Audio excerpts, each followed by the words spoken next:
Welcome to the second in our series. In this session, we're going to look at how you evaluate the potential of the opportunity you have identified. And really, this is down to answering a set of critical questions. The very first, and I think this is perhaps the most important, is there a personal fit between yourself and the idea you want to pursue? Is it consistent with your objectives, your skills? Are you able to muster some passion for it? Because with passion, all other things tend to kick in. Tenacity, focus, you're able to stay with challenges, you seek knowledge, you embrace hurdles. All of these things come with passion. So you've got to clarify that the idea you want to pursue, there is a personal fit between yourself and all of these issues we have identified and the idea in itself. So perhaps the way to look at it is that perhaps it's a great idea for BC, but it won't be the same for Uche. You understand? What is great for BC will not necessarily be appropriate for Uche.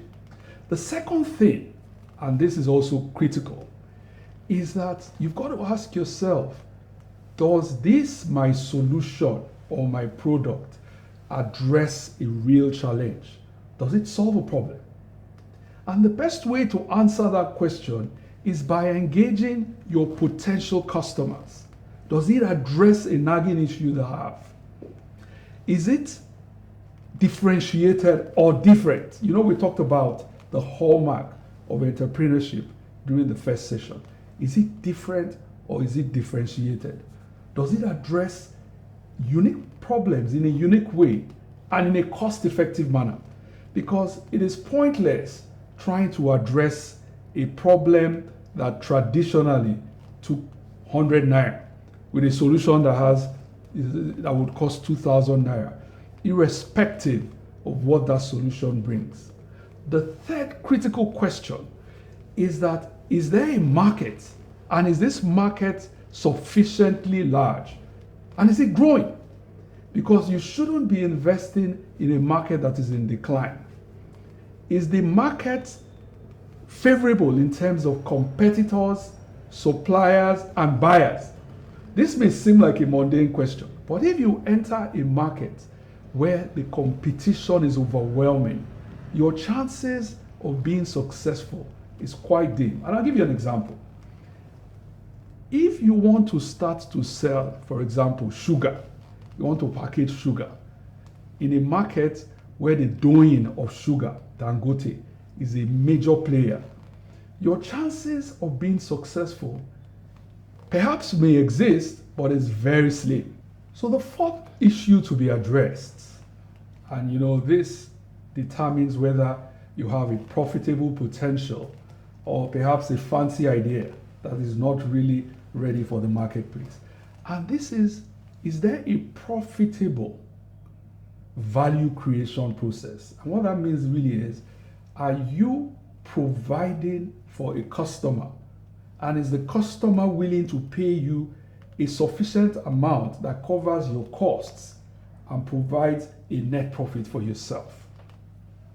Is there potential to scale?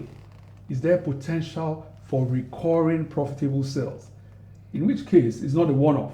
And the customers are willing to, buy from you, and there's opportunity for repeated sales. How sensitive is the market to product pricing? This is a very unpopular opinion I have, but I always try to say, avoid businesses where there is a ceiling on how much you can charge for your offering. Avoid businesses like producing pure water, where you have to sell at a specific price. Because there are typical challenges in those kind of environments. You do not know how others have structured their operations. Perhaps they are not willing to commit to the quality standards that you are able to present. And if you have a similar cap in terms of prices that you can charge, that can be significant in terms of challenge. A similar thing used to go for bread in those days, But bread has broken out from that product ceiling. Because before, all breads, irrespective of what they were like, were sold for like 100 or 200 naira. But today, there's a wide variety in terms of the prices for bread.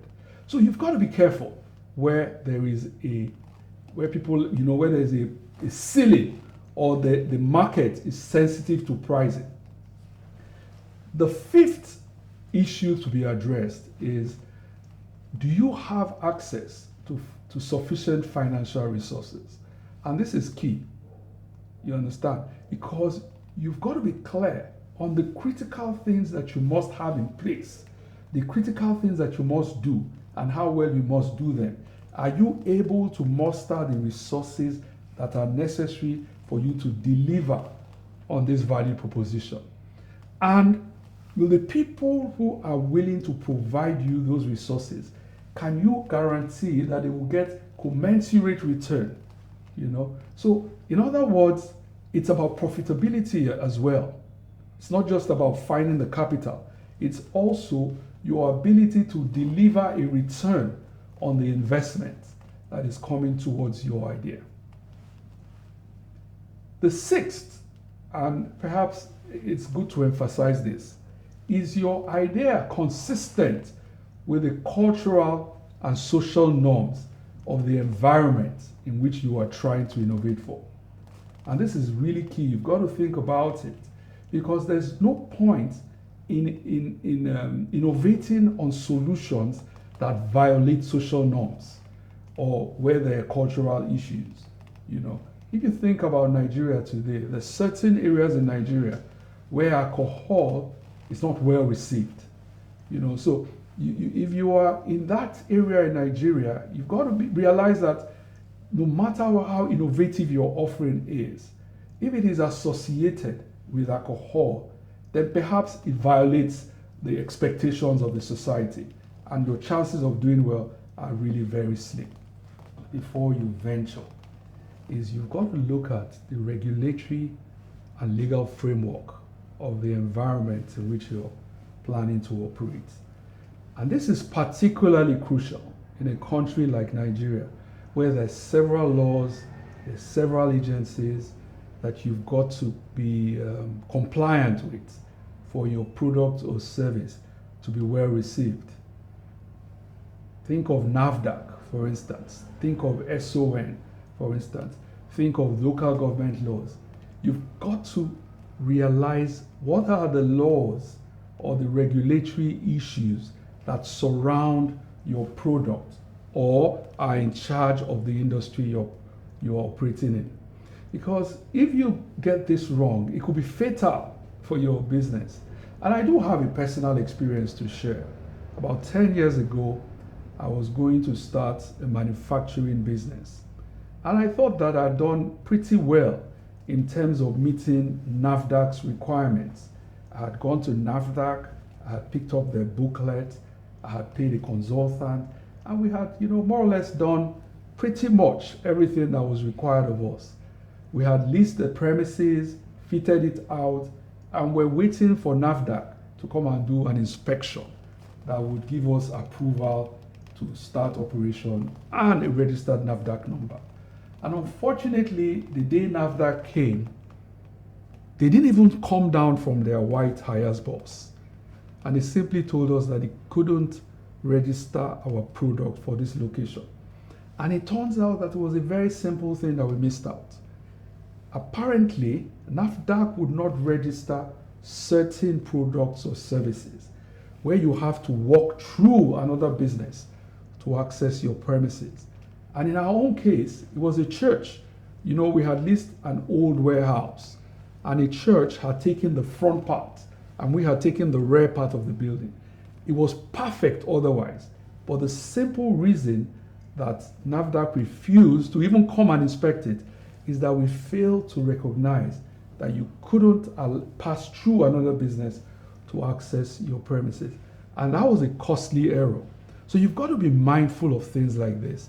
There are lots of landmines in business environment in Nigeria. So you've got to pay attention to local edicts, local laws, regulators, and the regulatory environment. The final point that I would like to make, and you've got to clarify this, is you've got to take a step back and look at your service or your product offering in its entirety. Are there any specific fatal flaws that could become an issue for you? Because if there are, and they are not addressed, then perhaps you shouldn't be venturing. Fatal flaws could include perhaps a challenge with a technology that doesn't work seamlessly. Perhaps it's a situation where the cost of entry into the market is substantial. Or perhaps it is a situation where you cannot guarantee that there will be supplies. Maybe there's a government embargo or a potential government ban on a certain raw material or inputs that you will need for your product or service. So it's really when you want to evaluate the potential of your idea, these are the basic questions that need to be answered in a structured and systematic way. Because if you get that wrong, you may be venturing into a potential disaster. So on that note, I'd say we'll end here. And I encourage you to go look at the slides. I'm going to put a lot of other materials in the LMS that will help your understanding. And then when we have the live engagement, we have the opportunity to dialogue. Perhaps you have a few questions that you need clarification. On that note, I'll say thank you so very much and do have a good day.